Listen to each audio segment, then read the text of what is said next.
Bugun biz Parlamentlararo ittifoqning 150-assambleyasida ishtirok etmoqdamiz.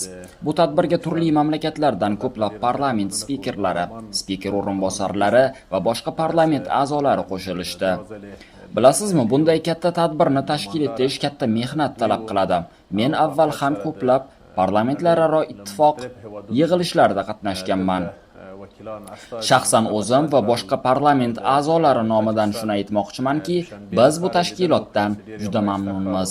Ushbu buyuk tadbirga mezbonlik qilgan O'zbekiston prezidenti va Oliy Majlisi Qonunchilik palatasi spikeriga chin qalbimdan minnatdorchilik bildiraman. O'zbekiston hukumatining siyosati haqiqatdan ham ta'sirotli. Bilasizmi, u dunyodagi eng xavfsiz va tinch mamlakatlardan biri hisoblanadi. Men bunga O'zbekistonda bo'lgan vaqtimda o'zim guvoh bo'ldim.